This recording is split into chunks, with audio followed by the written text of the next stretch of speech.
अस्सलाम वालेकुम स्टूडेंट्स, क्या हाल है। उम्मीद करता हूँ कि आप सब लोग खैरियत से होंगे। आज जो है वो हमारा लेक्चर नंबर 3 और इसमें हम जो है वो इलेक्शन एक्ट के एमसीक्यूज जो है वो फर्दर डिस्कस करेंगे इंशाल्लाह। ठीक है, चलिए शुरू करते हैं। As stated in the act, which of the following groups is not an option for the appointment of a district returning officer. वो ये कह रहा है कि जो नीचे आपके पास ऑप्शंस गिवन है, उन ऑप्शन में से कौन सा ऑप्शन जो है वो सही नहीं है डिस्ट्रिक्ट रिटर्निंग ऑफिसर के लिए। ठीक है, सबसे पहला वाला ऑप्शन हम देखते हैं कि from among us its own officer subject to availability. बिल्कुल जी, ये ऑप्शन ठीक है। अगर आपके पास ऑफिसर्स अवेलेबल हैं तो आप उनको डिस्ट्रिक्ट रिटर्निंग ऑफिसर लगा सकते हैं। ठीक है, सेकंड नंबर पे जो ऑप्शन है, by selection from a list of officers provided only by the government. ठीक है, यहाँ पर जो लफ्ज लिखा हुआ है, अगर यहाँ पर प्रोविंशियल गवर्नमेंट का लफ्ज होता तो फिर ये आपके पास जो है वो सही ऑप्शन होता। ठीक है, इसमें यहाँ पर सिर्फ गवर्नमेंट लिखा हुआ है, तो इस वजह से आपके एक्ट के अंदर ये मेंशन है कि प्रोविंशियल गवर्नमेंट आपको जो है वो एक लिस्ट देगी डिफरेंट ऑफिसर्स की। ऑफिसर ए है, बी है एंड सी है, तो आप उसमें से जो है वो पिक करके सिलेक्ट करके जो है वो डिस्ट्रिक्ट रिटर्निंग ऑफिसर जो है वो सिलेक्ट कर सकते हैं। ठीक है, यहाँ पे सिर्फ गवर्नमेंट का लफ्ज है, इसलिए आपके पास ये ऑप्शन जो है वो सही नहीं है। तो यहाँ पर जो इसका राइट ऑप्शन है वो आपके पास बी है, which is not suitable for the appointment of a district returning officer. ठीक है, how many constitute shall a returning officer be appointed to. तो ये ऑप्शन देखें जी, इसके एमसीक्यू से क्या मतलब है कि कितने डिस्ट्रिक्ट के लिए जो है वो आप रिटर्निंग ऑफिसर जो है वो अपॉइंट कर सकते हैं। ठीक है, रिटर्निंग ऑफिसर के लिए एक डिस्ट्रिक्ट होती है, लेकिन but may be appointed for more in exceptional circumstances. अगर कोई एक्सेप्शनल सर्कमस्टांसेस हैं तो आप उसमें जो है वो एक से ज्यादा डिस्ट्रिक्ट के लिए भी रिटर्निंग ऑफिसर को अपॉइंट कर सकते हैं। इसका राइट ऑप्शन जो है हमारे पास सी हो गया। ठीक है, नेक्स्ट एमसीक्यूज हम लोग देखते हैं। The returning officer has to submit a list of presiding officers to the district returning officer at least dash days before the polling day. ठीक है, वो ये कह रहा है कि आपके पास रिटर्निंग ऑफिसर है, रिटर्निंग ऑफिसर ने प्रिजाइडिंग ऑफिसर्स की लिस्ट किसको देनी है? डिस्ट्रिक्ट रिटर्निंग ऑफिसर को। ठीक है, जो डिस्ट्रिक्ट का रिटर्निंग ऑफिसर है, कितने दिन इलेक्शन से पहले, जिस दिन पोलिंग होनी है उससे कितना दिन पहले जो है वो ये लिस्ट उसको देगा। तो इसका जो राइट ऑप्शन है वो आपके पास ये है कि वो 30 days before the polling day जो है वो आपके पास प्रिजाइडिंग ऑफिसर की लिस्ट जो है वो डीआरओ को देगा। ठीक है, which of the following is responsible for conducting the polls and maintaining order at the polling station. देखिए यहाँ पर ये लिखा हुआ है कि पोलिंग स्टेशन के ऊपर। ठीक है, पोलिंग स्टेशन के ऊपर आपके पास कौन जो है वो पोल और ऑर्डर को जो है वो मेंटेन करेगा। पोल कौन कंडक्ट करेगा और ऑर्डर को कौन मेंटेन करेगा? तो हर पोलिंग स्टेशन के लिए आपके पास जो है वो क्या होता है? प्रिजाइडिंग ऑफिसर होता है। ठीक है, पोलिंग स्टेशन के लिए क्या होता है आपके पास?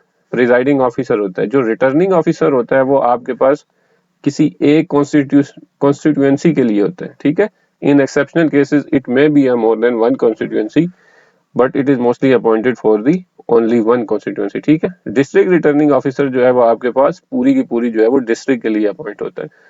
तो यहाँ पर हमारे से पूछा गया कि पोलिंग स्टेशन के लिए जो है वो पोल कंडक्ट करने की रिस्पॉन्सिबिलिटी और ऑर्डर मेंटेन करने की किसकी होती है? तो वो आपके पास प्रिजाइडिंग ऑफिसर की होती है। ठीक है, चलिए जी नेक्स्ट हम एमसीक्यूज देख लेते हैं। एनी ऑफ इलेक्शन ऑफिशियल, ठीक है, appointed by the commission shell remain under the control, superintendence and discipline of the commission for what time period. अगर वो ये कह रहा है कि अगर हमारे पास कोई भी जो ऑफिशियल है उसको कमीशन ने अपॉइंट किया है, तो वो अपॉइंटमेंट की डेट से लेकर किस डेट तक जो है वो क्या होगा? वो कंट्रोल के अंदर होगा, सुपरिटेंडेंस या डिसिप्लिन के अंदर होगा कमीशन के। ठीक है, यहाँ पर हम लोग ऑप्शन देख लेते हैं। From the date of an appointment और deputation till publication of the name of return candidate in the official gazette. ठीक है जी, ये ऑप्शन ए जो है वो करेक्ट है। जिस दिन उसको जो है वो उसकी अपॉइंटमेंट होगी उस डेट से लेकर, ठीक है, जब तक हमारे पास जो रिटर्न कैंडिडेट है, जो हमारे पास इलेक्टेड कैंडिडेट है, उसका नाम ऑफिशियल गजट के अंदर जो है वो नहीं आ जाता, उस वक्त तक जो है वो इलेक्शन ऑफिशियल कमीशन जिस बंदे को अपॉइंट करेंगे जो है वो कमीशन के अंडर अपनी ड्यूटीज, अपनी रिस्पॉन्सिबिलिटीज जो है वो सर अंजाम देगा। ठीक है, तो इसका राइट ऑप्शन जो है वो आपके पास ए है। नेक्स्ट ऑप्शन हम लोग देखते हैं कि which of the following is not a listed reason included in the reason for which an election commission may be suspended. ठीक है, यहाँ पर ये लिखा हुआ है कि वो कौन सा रीजन नहीं हो सकता कि जिसकी बेस पर हम किसी इलेक्शन ऑफिशियल को जो है वो सस्पेंड करें। ठीक, यहाँ पर देखते हैं इन्फ्लुएंस और attempt to influence in any manner the polling staff और वोटर। अगर वो पोलिंग स्टाफ या वोटर को जो है वो इन्फ्लुएंस कर रहा है या वहां पर चेंज करने की कोशिश कर रहा है, तो तब भी हम इलेक्शन ऑफिशियल को जो है वो क्या कर सकते हैं, सस्पेंड कर सकते हैं। अगर वो इंटरफेयर कर रहा है या अटेम्प्ट टू इंटरफेयर कर रहा है वोटर्स को जो वोट कास्ट करने हैं, तब भी हम उसको इंटरफेयर कर सकते हैं। ऑब्स्ट्रक्ट कर रहा है, रिकावट बन रहा है, प्रिवेंट कर रहा है, रोक रहा है या अटेम्प्ट कर रहा है टू ऑब्स्ट्रक्ट और prevent the conduct of a fair and impartial poll, तो तब भी हम उसको रोक सकते हैं। ठीक है, तो इसका जो राइट ऑप्शन है ये all of these listed are reason of the for an election official में भी सस्पेंडेड। ठीक है, जिस बेस पे इलेक्शन ऑफिशियल को हम सस्पेंड कर सकते हैं, इनमें से जो है वो सारी बातें जो है वो आपके सेक्शन 55 के अंदर जो है वो डिस्कस की गई हैं। अगर इन तीनों में से कोई भी काम करेगा इलेक्शन ऑफिशियल, तो कमीशन उस इलेक्शन ऑफिशियल को सस्पेंड कर सकता है। ठीक है, inquiry officer must complete their inquiry proceedings regarding election official charge with malpractice. ठीक है, within dash days of reference to him and submit the inquiry report to the commission within dash days of the completion of the inquiry। वो ये कह रहे हैं कि अगर किसी इलेक्शन ऑफिशियल के खिलाफ जो है वो किसी बंदे ने जो है वो क्या की है, अपील, मतलब किसी बंदे ने जो है वो एक इलेक्शन ऑफिशियल जो है वो किसी माल प्रैक्टिस के अंदर, किसी जो है वो टेम्परिंग के अंदर जो है वो इन्वॉल्व है, तो उसके खिलाफ जो इंक्वायरी होगी, जो इंक्वायरी ऑफिसर होगा, वो कितने दिन के अंदर उस इंक्वायरी को जो है वो कंप्लीट करेगा और उस इंक्वायरी को जो है वो कमीशन को सबमिट करेगा। जी, इसका राइट ऑप्शन जो है वो आपके पास है कि वो 30 डेज के अंदर उस इंक्वायरी को कंप्लीट करेगा और उस कंप्लीट करने के बाद जो है वो 7 दिन के अंदर उसने उस इंक्वायरी को जो है वो कमीशन को सबमिट करना होता है। अच्छा, नेक्स्ट ऑप्शन है हमारे पास, the dash has the responsibility to announce the date और डेट्स ऑफ जनरल इलेक्शन। ये किसकी रिस्पॉन्सिबिलिटी है कि वो जनरल इलेक्शंस की डेट को जो है वो अनाउंस करे। ठीक है, ये आपके पास जो है वो प्रेसिडेंट की रिस्पॉन्सिबिलिटी होती है, लेकिन प्रेसिडेंट अकेला जो है वो डेट्स, इलेक्शन की डेट अनाउंस नहीं कर सकता। ठीक है, वो with the consent of, with the assent of जो है वो इलेक्शन एक्ट, इलेक्शन कमीशन के साथ मिलकर उसकी मशावरत से जो है वो आपके पास जनरल इलेक्शन की जो है वो डेट अनाउंस करेगा। ठीक है, नेक्स्ट एमसीक्यूज देखते हैं। The last date for filling of appeals against acceptance और rejection of nomination is the dash day following the last date for the scrutiny of nominations. If that day is a public holiday, the next day succeeding day which is not a public holiday। वो ये कह रहा है कि आपके पास for example, एक हम example लेते हैं कि किसी मंथ की 16th जो है, 16th को जो है वो आपके पास नॉमिनेशन की जो स्क्रूटनी थी डॉक्यूमेंट्स की, वो क्या हो जानी थी, एंड होने थी। तो वो कह रहा है कि उस नॉमिनेशन की स्क्रूटनी के कितने दिन के बाद, ठीक है, कोई बंदा जो है वो फाइल जो है वो क्या कर सकता है, अपील फाइल कर सकता है एक्सेप्टेंस या रिजेक्शन ऑफ नॉमिनेशन। किसी बंदे के जो है वो पेपर एक्सेप्ट हुए या रिजेक्ट हुए, तो वो उस रिजेक्शन या एक्सेप्टेंस के खिलाफ जो है वो कितने दिन के बाद जो है वो एप्लीकेशन जो है वो फाइल कर सकता है। ठीक है, तो अगर हमारे पास 16 जो है वो लास्ट डेट थी नॉमिनेशन पेपर्स जो है वो सबमिट करने की, ठीक है, तो उसके बाद जो 4 डेज हैं कंसेक्टिव, नेक्स्ट 4 डेज जो है वो उसके अंदर जो है वो आपके पास कोई भी बंदा जो कैंडिडेट है वो अपनी एक्सेप्टेंस या रिजेक्शन के खिलाफ जो है वो उसकी अपील जो है वो फाइल की जा सकती है। ठीक है, एक्सेप्टेंस के खिलाफ तो नहीं होगी, जाहिर बात है रिजेक्शन के खिलाफ होगी, लेकिन कोई दूसरा बंदा जो है वो एक्सेप्टेंस के खिलाफ जो है वो फाइल कर सकता है। तो इसका राइट ऑप्शन जो आपके पास क्या है, डी ऑप्शन है। ठीक है जी, आगे चलते हैं। Within 1 week after the appointment of dash officers, the commission shall provide in the prescribed format a list of proposed polling stations for each constituency said officer of that constituency। ठीक है, वो ये कह रहे हैं कि एक appointment के 1 वीक के बाद किस इलेक्शन कमीशन के ऑफिसर को सारे के सारे जो पोलिंग स्टेशन हैं उसकी लिस्ट जो है वो प्रोवाइड की जाएगी। तो वो आपके पास जो है वो रिटर्निंग ऑफिसर होता है। ठीक है, रिटर्निंग ऑफिसर जैसे ही अपॉइंट होता है तो उसके अपॉइंटमेंट के 1 वीक के बाद जो है वो आप लोग क्या, कमीशन क्या करेगा कि उसकी कॉन्स्टिट्यूएंसी के अंदर जितने भी पोलिंग स्टेशन है उनको जो है वो लिस्ट उसको प्रोवाइड करेगा। As far as practicable, not more than dash voters shall be assigned to a polling station and not more than dash voters shall be assigned to a polling booth। वो ये कह रहा है कि according to election commission, ठीक है, election act के मुताबिक किसी एक पोलिंग बूथ को जो है वो कितने वोट्स से ज्यादा असाइन नहीं होने चाहिए और एक पोलिंग स्टेशन को मैक्सिमम कितने वोट्स असाइन होने चाहिए। ठीक है जी, इसका राइट ऑप्शन ये है कि अगर आपके पास एक पोलिंग स्टेशन है तो कोशिश ये की जाएगी कि उस एक पोलिंग स्टेशन में 1200 से ज्यादा जो है वो आपके पास वोट्स असाइन ना हो और अगर उसके अंदर डिफरेंट पोलिंग बूथ्स हैं तो उसके अंदर ये देखा जाएगा कि एक पोलिंग बूथ के अंदर 300 से ज्यादा जो है वो आपके पास डिफरेंट पोलिंग बूथ बनाए जाएंगे और किसी एक पोलिंग बूथ के अंदर जो है वो 300 से ज्यादा लोग जो है वो वोट कास्ट नहीं कर सकेंगे। ठीक है, एक पूरे पोलिंग स्टेशन की जो मैक्सिमम जो है वो अमाउंट होगी वो 1200 होगी और एक पोलिंग बूथ की जो है वो 300 होगी। The preliminary list of polling stations inviting objections and suggestions, if any, to be filed within 21 days of its application shall be published outside the office of which official। ठीक है, वो ये कह रहा है कि अगर आपने जो पोलिंग स्टेशन की जो प्रीलिमिनरी लिस्ट है या इन ऑब्जेक्शन किसी ने किसी चीज के ऊपर करना है या कोई सजेशन देनी है, वो सारी की सारी जो है वो क्या होगी 21 डेज के अंदर जो है वो पब्लिकेशन उसकी हो जाएगी। ठीक है, अगर किसी बंदे ने और shall be publish outside the office of which official, तो वो कौन सा ऑफिसर होगा जो उसको जो है वो अपने ऑफिस के बाहर जो है वो क्या करेगा, पब्लिश करेगा। पोलिंग स्टेशन की लिस्ट, किसी को अगर कोई ऑब्जेक्शन है उसको या किसी ने कोई सजेशन देनी है, तो इस सारे केस के अंदर जो लिस्ट लगाएगा उस लिस्ट के ऊपर अगर वो लिस्ट जो है वो कौन सा ऑफिसर जो है वो अपने ऑफिस के बाहर लगाता है, तो उसका जो राइट ऑप्शन है वो आपके पास जो है वो रिटर्निंग ऑफिसर है। ठीक है, रिटर्निंग ऑफिसर जो है वो अपनी लिस्ट अपने कॉन्स्टिट्यूएंसी के पोलिंग स्टेशन की लिस्ट अपलोड करेगा।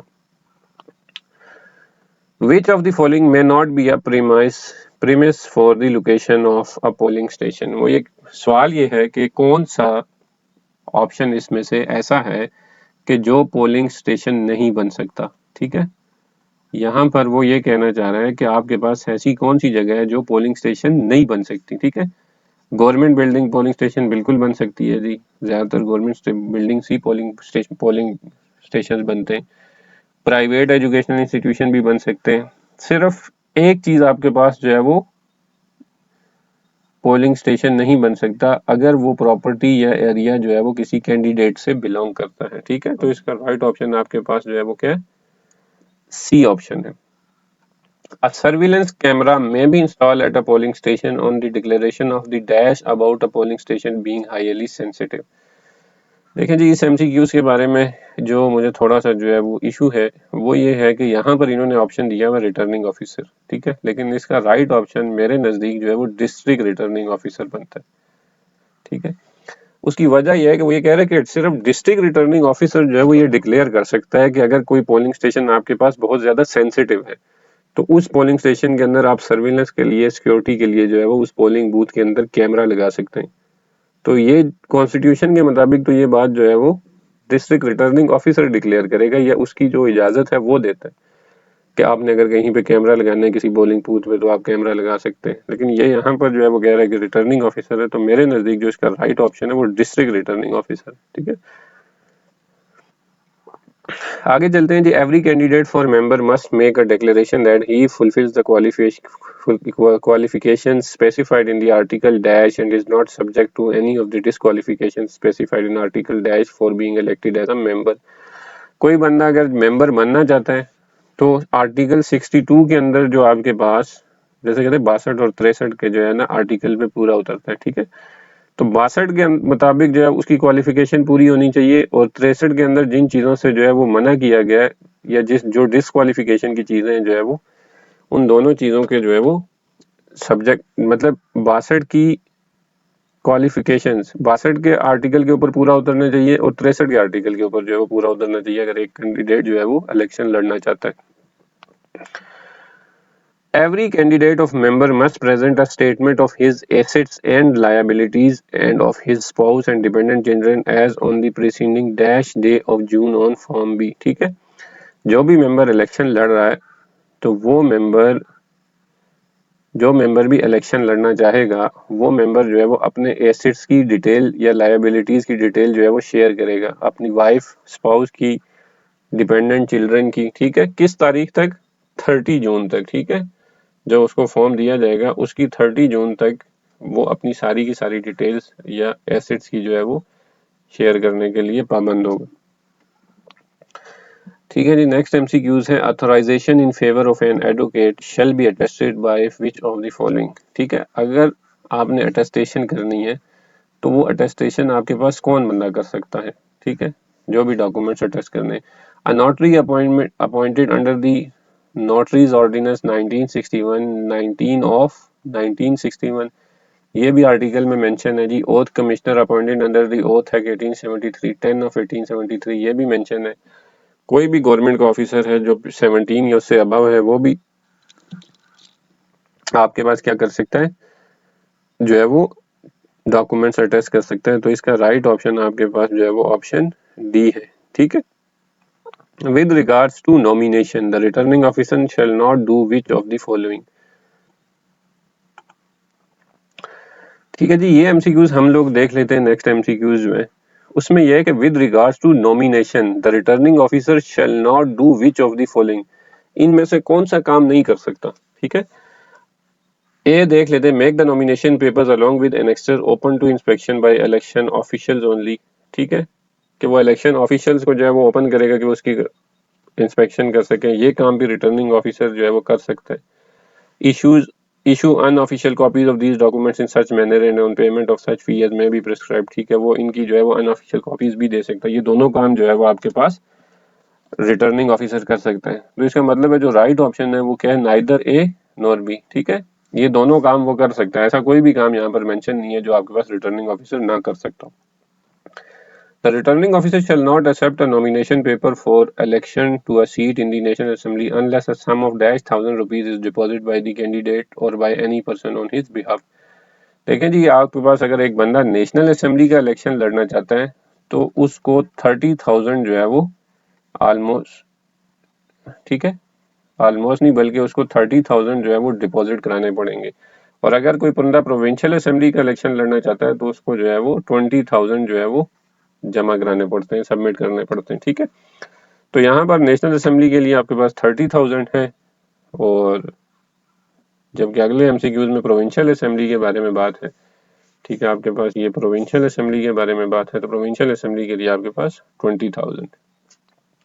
अच्छा जी, ये डिपॉजिट जो करेगा, the deposit amount that a candidate is to submit to the returning officer में be submitted via which of the following, means किस तरीके से ये पैसे सबमिट करेगा, 30,000 या 20,000, ठीक है। ये कैश भी दे सकता है रिटर्निंग ऑफिसर को, बैंक ड्राफ्ट भी बना सकता है, और साथ में जो है वो ये क्या कर सकता है कि नेशनल बैंक के अंदर जो है वो अकाउंट के अंदर भी रिटर्निंग ऑफिसर के अगेंस्ट जमा करा सकता है, ठीक है। इसका राइट ऑप्शन आपके पास ऑप्शन डी है। किसी भी 3 तरीके से ये जो मेंशन है सारे तरीकों से वो पैसे सबमिट कर सकते हैं। नेक्स्ट देखते हैं जी, the appellate tribunal to which a candidate may file an appeal against the decision of the returning officer rejecting और accepting a nomination paper shall consist of a person who is a जज of. अगर एक बंदे के या एक candidate के nomination paper जो है वो डिस्ट्रिक्ट नॉमिनेशन पेपर जो है वो किसने रिजेक्ट कर दिए, रिटर्निंग ऑफिसर ने रिजेक्ट कर दिए, तो वो जो इसकी फाइल मतलब इसके खिलाफ जो अपील फाइल करेगा तो उसको जो है वो कौन सुनेगा, या वो जज जो होगा उसका रैंक क्या होगा। तो वो जज आपके पास जो है वो हाई कोर्ट का जज होगा, ठीक है। तो हाई कोर्ट के जज के इक्विवेलेंट होना चाहिए जो है उसको सुन सके। A contesting candidate may retire from the election by notice in writing signed by him and delivered to the returning officer on any day not later than 4 days, ठीक है। अगर इलेक्शन हो रहे हैं, फॉर एग्जांपल आपके पास जो है वो इलेक्शन जो है वो 20 तारीख को है, तो अगर एक बंदा जो है वो रिटायर होना चाहता है इलेक्शन को, तो वो इससे 4 दिन 4 डेज बिफोर जो है वो क्या हो सकता है, रिटायर हो सकता है। इसका मतलब यह है कि वो 16 से पहले 16 से जो है वो पहले जो है वो क्या होगा, रिटायर हो सकता है इलेक्शन से। 16 के बाद जो है वो रिटायर नहीं हो सकता, ठीक है। इसका राइट ऑप्शन जो है वो आपके पास 4 है। अच्छा, which of the following is not required to be carried out before issuing a ballot paper to a voter, ठीक है। आप यहाँ पर देख लेते हैं कि आपके पास क्या है कि इसमें से कौन सा ऑप्शन जो है वो is not required to be carried out before issuing a ballot paper to a voter. एक वोटर को जब बैलेट पेपर दिया जाता है उससे पहले कौन कौन सी बातें जो है वो नहीं की जा सकती, ठीक है। The number and name of the voter as enter in the electoral roll shall be call out, मतलब जो वोटिंग लिस्ट के अंदर जो नाम है उसको बोला जाता है बुलंद आवाज से, ये बात भी होती है, ठीक है। The entry relating to the voter on the electoral roll shall be struck off to indicate that the ballot paper has been issued to him, उसको रोक के पूछा जाता है कि जिसको बैलेट पेपर इशू हो गया, ये बात भी ठीक है। He shall be required to receive a personal mark made with indelible ink on any finger और thumb of the right hand as indicated by the commission. ठीक है, इस एमसीक्यूज के अंदर जो चीज देखने वाली है, इसका ऑप्शन ये सी है, समझने वाली वो ये है कि यहाँ पर लिखा होता है ऑन एनी फिंगर या thumb of the right hand. यहाँ पर जो कमीशन के अंदर जो बात मेंशन है वो ये है कि उसको सिर्फ राइट हैंड जो है उसके थंब के ऊपर जो है वो आप क्या करेंगे, उसको जो है वो इनडिलेबल इंक के साथ जो है वो निशान लगाएंगे। कोई फिंगर नहीं है, किसी भी फिंगर के ऊपर निशान नहीं लगा सकते, बल्कि जो मेंशन है वो सिर्फ ये कि आपने राइट हैंड के थंब के ऊपर जो है वो क्या करना है, इंक का निशान लगाना है कि फलां बंदे ने जो है वो वोट के लिए उसको बैलेट पेपर इशू हो गया। Where a poll is stopped, the returning officer shall immediately report to the circumstances to, जहां पर भी पोलिंग स्टॉप होगी तो वहां पर फौरन जो आपके पास रिटर्निंग ऑफिसर है वो किसको रिपोर्ट करेगा, वो कमीशन को रिपोर्ट करेगा। ठीक है, इसका राइट ऑप्शन आपके पास सी है। The presiding officer shall not allow any person to be present at the count other than which of the following। ठीक है, इनमें से कौन सा बंदा जो है वो काउंटिंग के टाइम मौजूद नहीं हो सकता। इलेक्शन ऑफिशियल मौजूद हो सकते हैं, कंटेस्टिंग कैंडिडेट भी काउंटिंग के दौरान मौजूद हो सकता है, election agent on the behalf of contesting agents. ठीक है, इलेक्शन एजेंट्स जो है on the behalf of candidate वो भी हो सकते हैं। तो इसका राइट ऑप्शन जो है आपके पास डी है, ये सारे के सारे लोग जो है वो काउंटिंग के दौरान मौजूद हो सकते हैं। ठीक है, इसके अलावा कोई बंदा जो है वो काउंटिंग में आपके पास प्रिजाइडिंग ऑफिसर जो है वो उसको बाहर निकाल सकता है। Which of the following is not a point listed in the list of items to be included in the ballot paper account? इसमें कौन सी बात जो है वो आपके पास बैलेट पेपर के अंदर जो है वो लिस्ट जो होती है आइटम्स जो है वो बैलेट पेपर के अकाउंट के अंदर मेंशन नहीं है। ठीक है, यहाँ पे एक चीज, यहाँ पे सबसे पहला ऑप्शन क्या, the number of challenge ballot papers, जिन बैलेट पेपर्स को चैलेंज किया जाता है वो भी आपकी लिस्ट के अंदर जो है वो मेंशन होते हैं। The number of issued and unissued ballot papers. ठीक है, यहाँ पर जो इशूड बैलेट पेपर्स हैं ये नहीं होता। ठीक है, सिर्फ अनइशूड बैलेट पेपर जो है उनको भी उस लिस्ट के अंदर मेंशन किया जाता है। ठीक है, the number of spoiled ballot papers इनको भी मेंशन किया जाता है। तो यहाँ पर जो राइट ऑप्शन है वो ये है कि ये जो बी वाला ऑप्शन है कि सिर्फ अनइशूड बैलेट पेपर वहां पर मेंशन नहीं किए जाते। ठीक है, वहां पर मेंशन नहीं किए जाते। ठीक है, जो इशूड हुए होते हैं बैलेट पेपर सिर्फ वो मेंशन किए जाते हैं। Which of the following may cast their votes by a postal ballots? ठीक है जी, पोस्ट ऑफिस के थ्रू कौन जो है वो अपना वोट कास्ट कर सकता है। ठीक है, कोई भी पर्सन जो अब इलेक्शन के अंदर ड्यूटी कर रहा है, वो रिटर्निंग ऑफिसर है या सिक्योरिटी ऑफिसर है कोई है, वो भी जो है अपना इलेक्शन वोट के कास्ट कर सकता है। A person detain in a prison और हेल्ड इन कस्टडी, कोई बंदा जो है प्रिजन के अंदर है, जेल से होकर भी वोट कास्ट किया जा सकता है। ठीक है, ये दोनों ऑप्शन ठीक है, लेकिन यहाँ पे लिखा हुआ है person quarantine in the event of a health and safety issue. देखें जी, ऐसी कोई बात जो है वो इलेक्शन एक्ट के अंदर मेंशन नहीं है कि ये बंदा जो है वो क्या कर सकता है, आपके पास जो है वो पोस्ट ऑफिस के थ्रू जो है वो वोट कास्ट कर सकता है। ठीक है,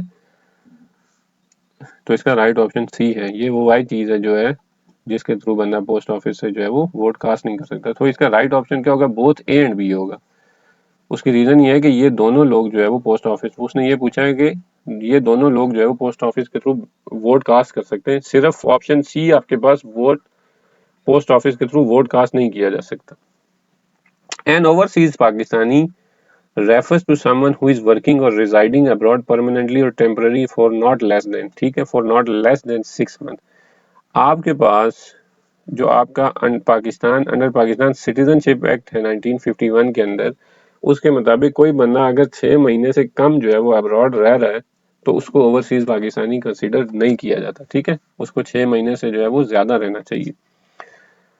अच्छा जी, where after consolidation of the result of the count there is equality of votes between two contesting candidates, the returning officer shall declare both the candidates as returned and each one of them shall be entitled to represent his constituency in the respective assembly for half of its term of office. What determines which candidate shall serve for the first half? देखें जी, इस MCQs का मतलब यह है कि वो ये कह रहे हैं कि अगर हमारे पास दो कैंडिडेट हैं किसी कॉन्स्टिट्यूएंसी के अंदर, उनके वोट्स इक्वल हो जाते हैं। ठीक है, 50,000 हो जाते हैं, तो यहाँ पर according to the election act जो है ये इन दोनों को 5 ईयर्स के जो है वो मतलब 2.5 ईयर्स एक कैंडिडेट को दिया जाएगा और 2.5 ईयर्स जो है वो दूसरे कैंडिडेट को सर्व करने के लिए दिया जाएगा। लेकिन यहाँ पर बात क्या है, वो ये कह रहे हैं कि किस कैंडिडेट को फर्स्ट हाफ ईयर जो है वो अपॉइंट किए जाएंगे। तो इसका राइट ऑप्शन ये है कि इसको जो है वो ड्राइंग ऑफ अलॉट, ठीक है, कुरानंदाजी के थ्रू जो है ये डिसाइड किया जाएगा कि पहले 2.5 साल जो है वो किस कैंडिडेट को दिए जाएंगे। On receipt of final consolidated result of the returning officer, the commission shall within dash days from the date of the poll publish in the official gazette the name of the contesting candidate who has received the highest number of votes and stands elected। आपके पास final result जो है अपनी official website के ऊपर जो है वो कितने दिन के अंदर जो है वो रिटर्निंग ऑफिसर क्या करेगा, इस कमीशन जो है वो अपनी ऑफिशियल गैजेट के ऊपर जो है वो पब्लिश करेगा। ठीक है, तो उसका जो राइट ऑप्शन है वो आपके पास 14 डेज है। एक कैंडिडेट जो है वो कमीशन जो है वो 14 डेज के अंदर उसका जो नाम है वो ऑफिशियल गैजेट, जो ऑफिशियल गैजेट है उसके अंदर पब्लिश करने का पाबंद है, जो कैंडिडेट जीता हुआ है। ठीक है, dash means a specially designed bag approved by the commission having one or more indicators which if breached can reasonably expected to provide visible evidence that tampering has occurred। ठीक है, वो ये पूछ रहा है कि आपके पास इसमें से कौन सा बैग इलेक्शन एक्ट के अंदर मेंशन है कि अगर उसके अंदर टेम्परिंग की जाए तो वहां पर जो है वो एविडेंस छुप नहीं सकते। ठीक है, इसका राइट ऑप्शन ये है कि टेम्पर एविडेंट बैग जो है वो आपके पास इलेक्शन एक्ट के अंदर मेंशन है कि इसके अंदर एक से ज्यादा जो है वो डिफरेंट किस्म के जो है वो आपने विजिबल एविडेंस लगाए होते हैं कि अगर कोई इसको टेम्पर करने की कोशिश करेगा तो वो आपके पास जो है इन्वेस्टिगेट हो सकते हैं, उसको जो है वो चेक किया जा सकता है। ठीक है, ऑप्शन सी के अंदर थोड़ा सा टेम्पर के स्पेलिंग गलत है। ठीक है, इसका राइट ऑप्शन आपके पास ऑप्शन डी है। ठीक, अच्छा नेक्स्ट हमारे पास एमसीक्यूज है कि under the act the commission may conduct pilot project for utilization of electronic voting machine and biometric verification system in by election to assess which of the following about these machines. हमारे पास जो electronic voting machines है जो bye elections के अंदर commission जो है वो कंडक्ट कर सकता है, किन चीजों को जो है वो चेक करने के लिए। ठीक है, एक तो टेक्निकल एफिशिएंसी चेक करने के लिए, फाइनेंशियल फिजिबिलिटी चेक करने के लिए और सिक्योरिटी चेक करने के लिए। ये तीनों ऑप्शन जो है वो आपके पास सही है। इलेक्शन के अंदर ये मेंशन है कि अगर आपने voting electronic voting machine EVM को यूज करना है तो ये तीनों ऑप्शन जो है वो इन मकसद के लिए ईवीएम को बाय इलेक्शंस में जो है वो यूज किया जा सकता है। ठीक है, अच्छा जी नेक्स्ट ऑप्शन हमारे पास क्या है, candidate contesting election on seat reserve for women और non Muslim shall along with the nomination papers and its annexes submit to the returning officer which of the following documents. अगर कोई बंदा जो है वो वुमेन के लिए इलेक्शन लड़ना चाह रहा है या नॉन मुस्लिम इलेक्शन लड़ना चाह रहा है तो वो आपके पास कौन से नॉमिनेशन पेपर्स के साथ और कौन कौन से डॉक्यूमेंट्स जो है वो रिटर्निंग ऑफिसर को सबमिट करेगा, तो वो कैंडिडेट जिस पॉलिटिकल पार्टी से जो है वो सीट पे इलेक्शन लड़ रहा होगा वो भी साथ में जो है वो उस पार्टी का भी डॉक्यूमेंट्स जो है वो मेंशन करके रिटर्निंग ऑफिसर के पास सबमिट करेगा। ठीक है, तो आज का जो हमारा लेक्चर है वो यहाँ तक ही है और इसके बाद जो थोड़े से बाकी इलेक्शन एक्ट के एमसीक्यूज रह गए वो इंशाल्लाह हम अपने नेक्स्ट लेक्चर में जो है वो डिस्कस करेंगे। थैंक यू, अल्लाह हाफिज, इंशाल्लाह मिलते हैं अपने नेक्स्ट लेक्चर के साथ।